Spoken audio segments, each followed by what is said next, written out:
with Angela Yee. I'm here with Soumya Krishnamurthy, journalist. Yes. And let's get into some of this Yee tea. Let us. All right, Chris Brown has been denied bail. He must remain in police custody until his date that he has to be in court in June. Wow. That's June 13th.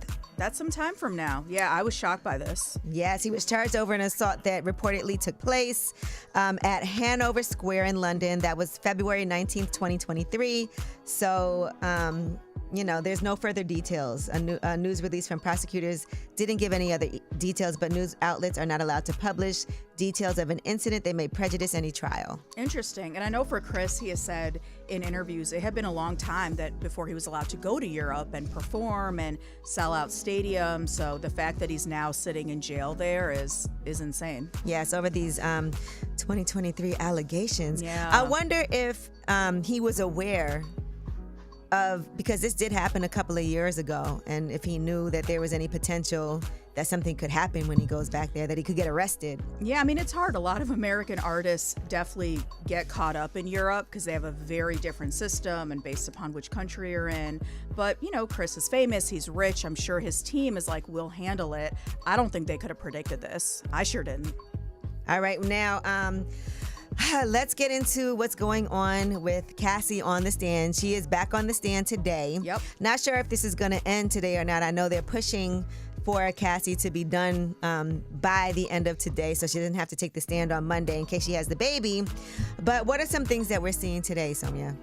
Well, I think what's really interesting is it looks like the defense, so this is Puff's side, is trying to show that Cassie had agency to leave at any time. Mm-hmm. But in her testimony that she said that there were times he would take her phone away, like Yep. Puff would, her car, her watch. So it is showing this pattern that was she really able to just, leave this abusive relationship? And also threatening to put out sex tapes. That blackmail issue, absolutely. That he had of her to humiliate her. She's back on the stand today, and I'm watching what's happening right now. They're still reading these text messages. There's a lot. It's a 10-year relationship. I know. 11 years. So you can imagine how many text messages, but you can see she's saying, I wrote, we need a different vibe than Friday at the Intercontinental.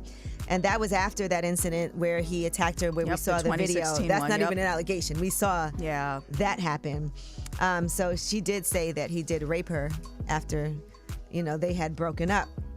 And then his team, she actually also said that afterwards she did have consensual relations with him. So, look, this is very early in this trial. It's, day 4. They say it's going to be about 8 weeks. So we are very, very early. But from looking at what the legal analysts are saying, I think a lot of people feel like the prosecution has proven that they were in there's domestic violence, there was abuse. This was not a healthy relationship.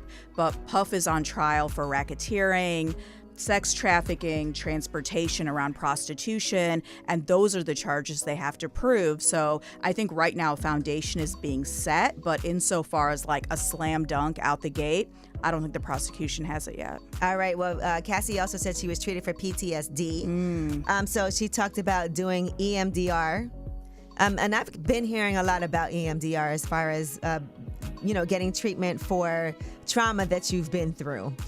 So she described some of the treatment. She said if there was a time when you were getting beat up in a room and couldn't walk out, you would reimagine it in a way where you were actually able to leave the room. Wow. Neurofeedback treatment was another therapy that she experienced. She said where they hook your brain up to a machine and you watch something and it just kind of regulates your brain waves. And she said she got that treatment about 5 or 6 times. Wow.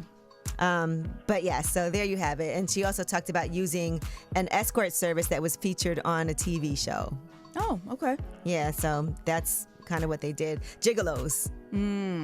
Yeah, look, Cowboys for Angels. I used to watch that show, Gigolos. Oh, really? But that is your Yeetie. We're going to talk more about this when we come back. And we also are going to do Under the Radar. The stories that are not in the headlines, they're under the radar, but you need to know about it anyway. It's way up.